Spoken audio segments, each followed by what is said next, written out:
Para kekasih, di sini kita melihat pria ini dengan big problem, ya saudara. Dan kemarin saya sudah ajak saudara membaca dalam Alkitab bahasa Jawa dari Nehemia pasal yang ke-9 ayat yang ke-36 dan 37. Saudara. Nah, inilah proses dan akibat ngeri. Jadi proses terjadinya big problem dan akibat yang mengerikan. Ya, saudara. Kalau Alkitab mengatakan akibat yang mengerikan, maka itu sudah pasti akan terjadi. Itu sebab big problem harus dihancurkan, harus diselesaikan. Katakan, semua big problem saya malam ini di rumah Tuhan ini saya hancurkan dalam nama Yesus. Amin. Prosesnya apa? Membiarkan small problems. Mari kita akan membuka Ibrani pasal yang ke-12 ayat 1. Surat Ibrani pasal yang ke-12 ayat yang pertama. Ayat ini agak sulit dimengerti, saya akan jelaskan sedikit. Mulai dari judulnya. 1, 2. Nasihat supaya bertekun dalam iman. Karena kita mempunyai banyak saksi, bagaikan awan yang mengelilingi kita. Marilah kita menanggalkan semua beban dan dosa yang begitu merintangi kita, dan berlomba dengan tekun dalam perlombaan yang diwajibkan bagi kita. Amin. Saudara, karena kita mempunyai banyak saksi, ya saudara, banyak saksi. Dalam Alkitab bahasa Inggris katakan banyak peneliti, banyak pengamat, spectators. Jadi spectators itu bukan orang yang sekedar ngelihat, tapi yang betul-betul mengawati. Umpamanya, seorang pelatih sepak bola negara A, dia mengamati dengan benar video dari permainan tim sepak bola negara B yang akan menjadi musuh mereka pada bulan depan. Wah, dia bukan cuma nonton, tapi dia betul-betul melihat dan mencatat. Ini nomor punggung sekian, ini karakteristiknya demikian. Nomor punggung sekian, nama ini karakteristiknya begini. Lalu dia akan memberitahu kepada anak-anak asuhnya yang dia latih. Hati-hati kamu. Yang lemah itu adalah nomor punggung nomor 7 umpamanya. Nah, kamu bisa tidak perlu konsentrasi pada dia. Tapi yang luar biasa adalah nomor 1, nomor 4, dan nomor 11. Nah, saudara, ini contoh. Karena dia seorang spectator. Dia mengamati dengan benar. Saudara, kita melihat Gunung Merapi yang selalu meletus, ya, dengan gempa-gempa tektonik yang kecil di sana. Kita cuma melihat dari jarak jauh. Saudara mendekati pun saudara tidak ngerti ada apa. Tetapi seorang pegawai BMKG, dia akan tahu, dan dia dengan teropongnya, dengan seismografnya, dia akan mengamati hasil yang keluar dari printer seismografnya. Dia mengamati lagi, dia tahu jarak yang persis perkiraannya 3,7 km. Itu seorang spectator yang sangat mengamati. Lalu saya hidup, saudara hidup, ini bukan sekedar saya dan saudara cuma diamati, dilihat oleh orang saja, disaksikan saja.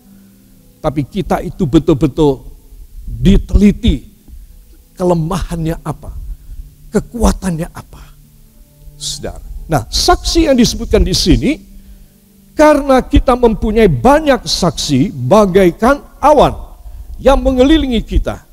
Itu sebab marilah kita menanggalkan semua beban dan dosa yang begitu merintangi kita.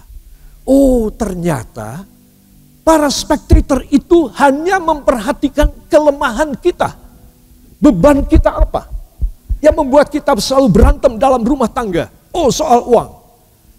Nah, spectator kita akan mengolah, merekayasa gimana supaya kita selalu berantem mengenai soal uang. Saudara, ini maksud dari ayat 1 Ibrani 12. Jadi para saksi ini adalah mengamati kita untuk membuat kita secepatnya hancur, berantakan. Ya, saudara.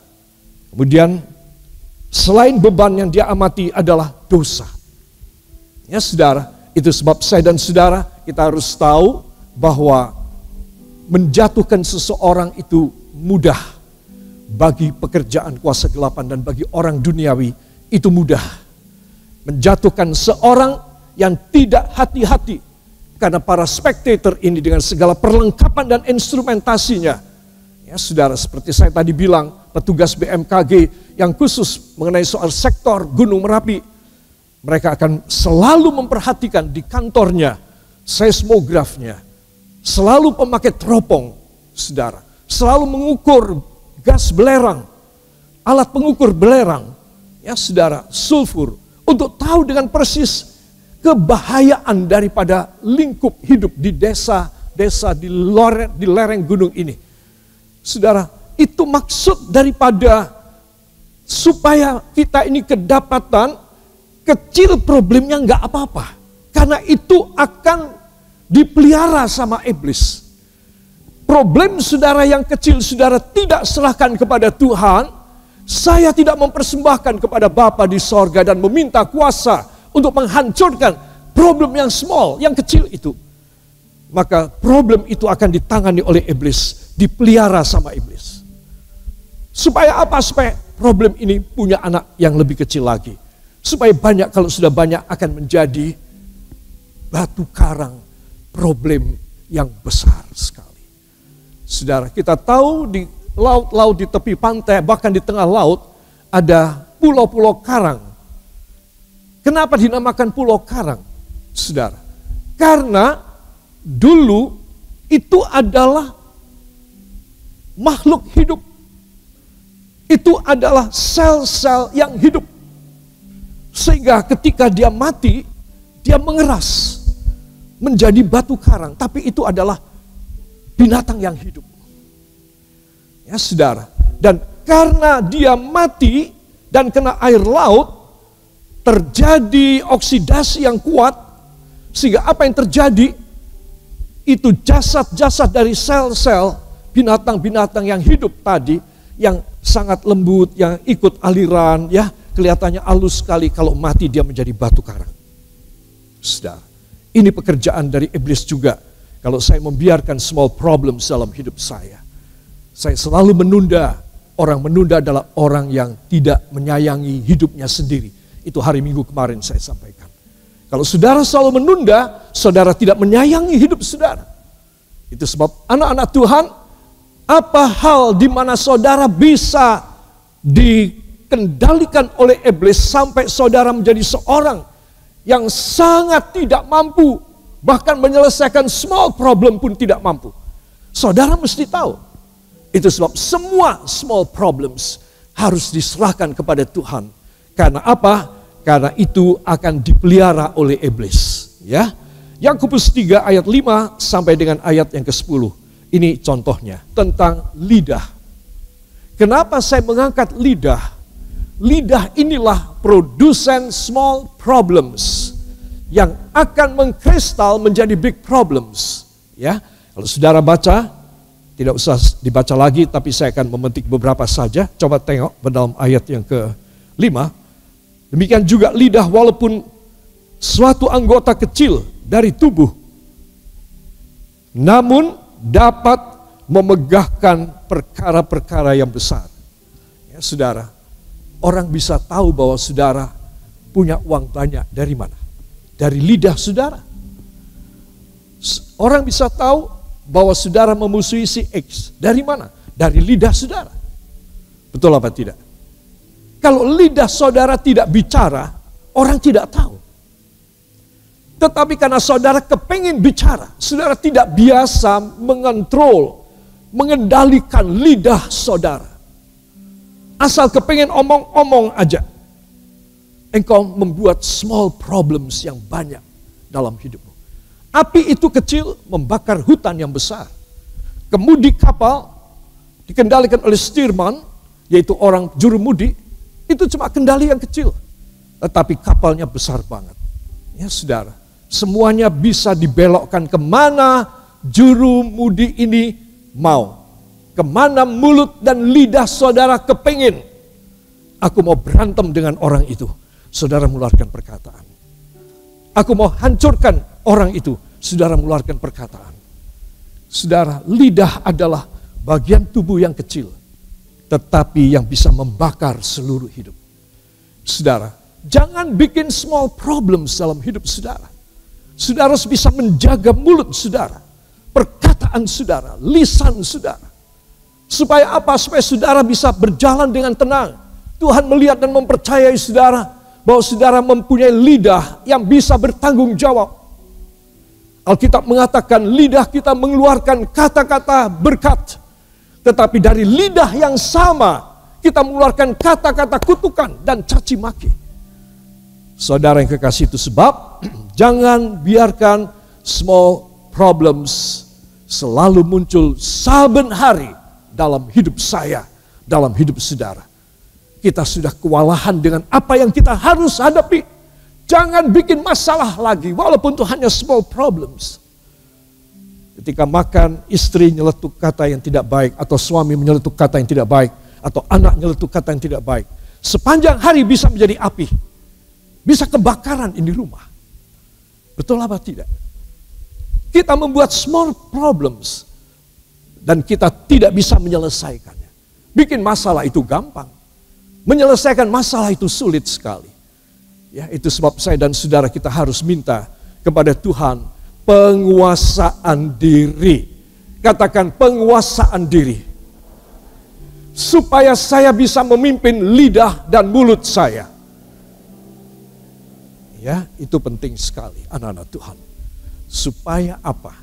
Dalam Mazmur dikatakan supaya mulut kita bersih dan kita boleh menerima dari Tuhan roti. Jadi dari mulut kita Tuhan kasih berkat. Karena mulut kita bersih.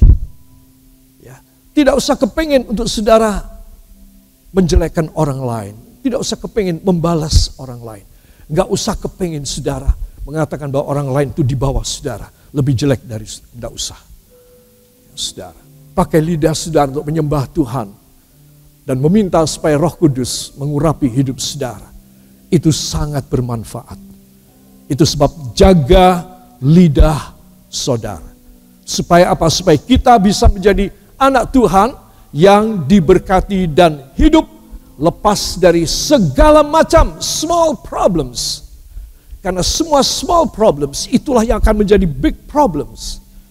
Big problems tidak akan mungkin tiba-tiba begitu segelundung besar dan mau menggilas saudara. Itu tidak mungkin, kata Alkitab. Semua dimulai dari small problems. Dan semua small problems dimulai dari lidah. Itu sebab anak-anak Tuhan ya, Ibrani 12 ayat 1, spectators. Orang-orang yang mengamati. Yakobus 3 ayat 5-10, kita bikin. Ini wartawannya sudah pada ngerupung. Kemudian ternyata kita ini memang mulutnya bocor. Banyak mulut. Klop, sudah. Ibrani 12 ayat 1, Yakobus 3 ayat 5-10. Klop ini dua ini. Maka dari sini muncul big problems. Saudara, ya. Itu harus kita perhatikan baik-baik. Dan yang kedua, setelah itu apa yang terjadi? Percikan api dan bisikan iblis. Katakan percikan api dan bisikan iblis. Ya, kalau tadi mulai dari mulut, maka sekarang mulai dari perbuatan. Kita main korek, hanya percikan saja. Satu perumahan bisa kebakar, saudara. Para orang-orang yang camping meninggalkan abu dengan sedikit api arang, bekas perkemahan dan api unggun mereka di hutan. Mereka pulang, turun dari lereng gunung, kebakar seluruh gunung. Saudara, bukankah itu sesuatu hal di mana iblis juga akan bekerja dengan cara demikian? Kalau sudah terpercik api dan iblis membisik. Ya, saudara. Untuk supaya apa? Supaya kita bikin besar. Jangan bikin padam, bikin besar. Saudara, itu keinginan dari iblis. Mari kita akan baca bersama dari Yohanes 13 ayat 2, 27 dan 30. Saya undang kita bangkit berdiri bersama. Kita akan baca 1, 2. Mereka sedang makan bersama dan iblis telah membisikkan rencana dalam hati Yudas Iskariot, anak Simon, untuk mengkhianati dia. 27. 1, 2. Dan sesudah Yudas menerima roti itu, ia kerasukan iblis. Maka Yesus berkata kepadanya, apa yang hendak kau perbuat, perbuatlah dengan segera. 30. Yudas menerima roti itu, lalu segera pergi. Pada waktu itu, hari sudah malam. Amin. Saudara perhatikan ayat 27 ya. Dan sesudah Yudas menerima roti itu, teruskan, ia kerasukan iblis. Ya, maka Yesus berkata kepadanya, apa yang hendak kau perbuat, perbuatlah dengan segera. Amin. Terima kasih, silakan duduk. Saudara, ini dimulai dari ketika Yesus mengadakan perjamuan yang terakhir. Ayat yang kedua, mereka sedang makan bersama dan titik-titik telah membisikkan rencana dalam hati Yudas Iskariot. Siapa dia? Siapa yang membisikkan? Iblis. Coba, sedang makan perjamuan kudus dengan Tuhan Yesus. Sedang makan 12 murid. Sudah bisa bayangkan?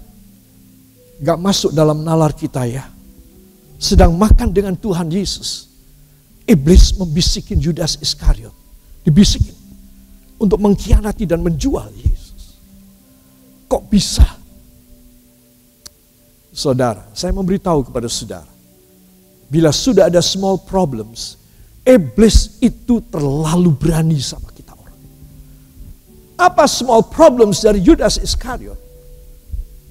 Dia tidak jujur. Dia pencuri uang Tuhan. Karena dia pencuri uang Tuhan, maka apa yang terjadi pada dia? Dia berkawan dengan iblis. Maka dia akan selalu menerima instruksi dari iblis. Iblis akan sangat berjaya di dalam hati dan pikiran dan otak dari Yudas Iskariot. Kenapa? Karena memang itu pekerjaan iblis. Katakan, itu memang pekerjaan iblis. Semua yang jelek-jelek, semua yang melawan Tuhan adalah pekerjaan iblis. Saudara. Jadi sedang makan bersama dengan Tuhan Yesus pun, Yudas Iskariot menerima bisikan iblis. Itu sebab kalau yang pertama itu membiarkan small problems, saudara, orang yang pertama ini membiarkan small problems, maka dia menjadi sasaran operasional daripada pekerjaan iblis. Iblis bukan hanya menjadi spectators, menjadi pengamat, dengan kamera dan rekamannya, dari jarak yang jauh sekalipun dia akan bisa mensum dengan jelas apa perkataan seseorang. Kalau itu sudah berhasil iblis lakukan, maka iblis berani datang ke sini. Katakan, iblis akan berani datang mendekat untuk membisiki. Jelas saudara? Jadi kalau dari jauh iblis sudah menang, dia tahu bahwa kita sudah kalah, dia tahu bahwa kita sudah terlalu banyak cacat celahnya, maka dia akan mendekati kita supaya dia membisikkan kepada kita. Saudara, saya tulis percikan api dan bisikan iblis. Saudara, kasihan loh, orang seperti ini kasihan, saudara. Karena orang ini akan tersiksa oleh iblis. Iblis selalu memercikkan api dan membisiki dia. Iblis sudah meninggalkan tahap pertama, di mana semua rekaman dia mengamati, sudah selesai tugas pertama dari iblis sebagai spectators. Sekarang iblis mulai mendekat dan mulai bekerja dengan aktif. Itu sebab para kekasih, jangan membiarkan diri saudara setiap hari di luar dan jauh dari Tuhan, karena engkau akan menjadi sasaran iblis. Dari kejauhan iblis berhasil, dia mendekat sama saudara. Sampai akhirnya dia membisikkan. Dan bisikannya terlalu kuat. Sampai Yudas gak bisa menolak. Dan Yudas walaupun ada dekat dengan pribadi Yesus sekalipun, Yudas harus menerima bisikan iblis. Coba. Iblis begitu kurang ajar. Iblis begitu keji dan kejam. Saudara berdekatan dengan iblis, habis kau. Itu sebab saya ingin mengajari semua saudara. Saudara hanya boleh dekat dengan Tuhan Yesus. Engkau dekat dengan iblis, habis kau. Itu sebab saya ingin memberitahu pada setiap saudara bahwa apa yang menjadi big problems itu karena membiarkan small problems. Dan iblis senang karena semua dia rekam dari jarak jauh. Karena dia hanya sekedar spectators only. But after this, he will be do more in this silent operation. In this secret operation. As the agent of the hell. Dia akan lebih lagi hebat dan mendekat kepada saudara, mendekat kepada saya. Dan dia memercikkan api. Dan dia membisiki kita. Yesus sedang berfirman. Yesus sedang memberitahu bahwa ini adalah saat aku terakhir kalinya makan dengan kalian. Iblis membisikin Yudas. Sampai Yesus mengatakan, tetapi ada seorang dari antara kalian yang akan menyerahkan aku. Jangan kira bahwa Yesus tidak tahu pembicaraan iblis dengan Yudas. Itu sebab di tengah-tengah dia bilang, langsung dia secara mendadak dia mengalihkan pembicaraan dengan berkata, salah satu dari antara kalian akan menyerahkan aku kepada para musuhku. Coba, Yesus pun kalah. Bagi Yudas, Yesus kalah. Saudara, kalau sudah pada tahap yang kedua ini, saudara, ini berat sekali. Tapi saudara mesti tahu bahwa Tuhan Yesus mampu untuk memutuskan hubungan bisikan iblis dari telinga hati saudara. Sehingga saudara tidak sudi lagi mendengar dia. Semua katakan, itu bila saya mau. Ya, cuma itu saja syaratnya. Bila saudara tidak mau, Yesus tidak berhasil untuk menyelamatkan saudara. Tapi bila saudara mau, dia akan berhasil dan iblis akan dia tengging keluar. Iblis, anakku ini tidak mau mendengar engkau, pergi. Dan saudara selamat kembali pada dia. Tetapi sayang, Yudas Iskariot tidak. Yudas Iskariot tidak mau. Dia tetap ingin ada connection dengan suara bisikan iblis. Bagaimana tidak ada big problems kalau orang sudah kayak begini? Big problems banget. Sampai pada akhirnya Yudas pun tidak bisa menghandle perasaan hatinya, kekecewaannya, rasa bersalahnya. Dan pada malam yang sama, dia menerima bisikan iblis. Pada malam yang sama dia makan bersama dengan Yesus dalam perjamuan kudus yang terakhir. Pada malam yang sama dia gantung dirinya di sebuah pohon ara dengan sabuknya. Tetapi sayang, sabuknya tidak kuat. Dia terlalu gemuk dan jatuh menimpa sebuah batu dan perutnya pecah. Isinya keluar semua. Saudara, di mana ada bisikan iblis, di situ ada pembunuhan. Saudara, ini mengerikan. Itu sebab saya dan saudara kita harus tahu gimana Tuhan itu mencintai kita orang. Jangan sampai saudara mengabaikannya, jangan sampai saudara menganggap enteng. Ya, saudara, kalau kita sudah dikasih tahu bahwa banyak spectators sekitar kita, saudara, dan bahkan api yang kecil pun bisa membakar hutan yang besar, maka saudara dan saya harus sadar, aku kalau datang kepada Tuhan, aku harus dalam satu hubungan yang sungguh putus, hubungan dari pekerjaan iblis. Aku tidak mau mendengar dia dan dia tidak boleh dekat dengan aku. Saudara harus menengking dia dalam nama Yesus dan saudara harus menang. Katakan, saya harus menang. Dalam nama Yesus. Amin. Pada akhirnya, saudara, 1 dan 2 kita sudah lihat. Dan yang ketiga, pada akhirnya, ya, pada gongnya, ultimate-nya apa? Api Tuhan datang dan menghabisi. Saudara, ini luar biasa. Pelajaran ini adalah pelajaran yang sangat detail. Saudara harus paham. Api neraka itu lepas dari Tuhan. Adalah destinasi yang terakhir bagi orang-orang berdosa yang tidak bertobat dan tidak kembali kepada Tuhan Yesus. Tetapi api Tuhan itu adalah api yang khusus secara pribadi untuk membakar pribadi. Belum neraka, masih di dunia. Ya, saudara, apa sebab? Karena big problems sudah begitu kuat, ya, dan iblis sudah begitu menguasai anak Tuhan ini. Maka bagi Tuhan tidak ada cara yang lain untuk menghabisi dengan api. Saudara, mari kita akan membuka bersama dari Bilangan pasal yang ke-26 ayat 10 dan ayat yang ke-11. Saya undang kita bangkit berdiri kembali.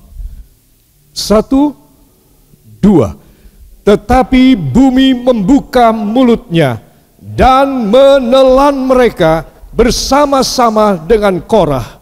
Ketika kumpulan itu mati, ketika ke-250 orang itu dimakan api, sehingga mereka menjadi peringatan. 11. Tetapi anak-anak Korah tidaklah mati. Amin.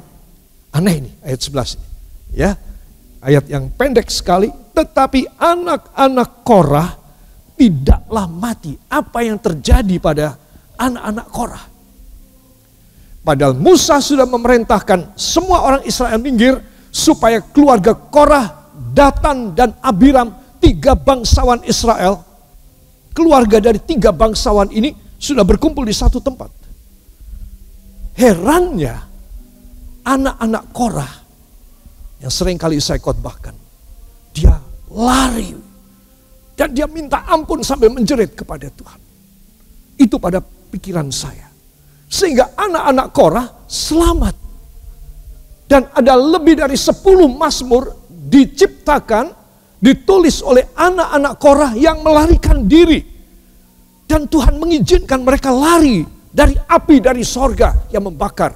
Dari bumi yang merekah dan menghimpit dan menghancurkan 3 keluarga besar, yaitu 250 orang. Sekaligus dalam lubang yang dalam dan bumi menutup.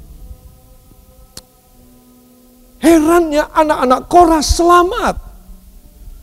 Saudara mesti tahu, Tuhan mudah jatuh hati. Sangat mudah jatuh hati. Ketika anak-anak Korah melihat mereka disendirikan, saudara, dan semua orang sengaja disuruh pergi jauh, mereka lari, sudah. Dan mereka minta ampun sambil lari kepada Tuhan. Padahal Alkitab juga menyebutkan mereka yang lari ketika dihukum itu, mereka lari, api dari langit menyambar mereka dan mereka mati kebakar. Rahasianya kenapa anak-anak Korah saja yang gak dikejar oleh api dari sorga walaupun mereka melarikan diri. Mereka yang lari tidak minta ampun dan cuma lari aja. Oh, dikejar dengan api dari langit. Kecuali mereka yang lari dengan menyeru nama Tuhan, dengan meminta ampun. Saudara, dan mereka anak-anak Korah diselamatkan. Beri tepuk tangan buat Tuhan. Itu sebab jangan menunda untuk saudara menyelesaikan semua small problems dalam hidup saudara. Dan kalau saudara mendapatkan ada big problems, maka saudara harus secepatnya minta gandeng tangan Tuhan dan mohon kepadanya supaya dia bertindak melepaskan engkau dari big problems dalam hidupmu.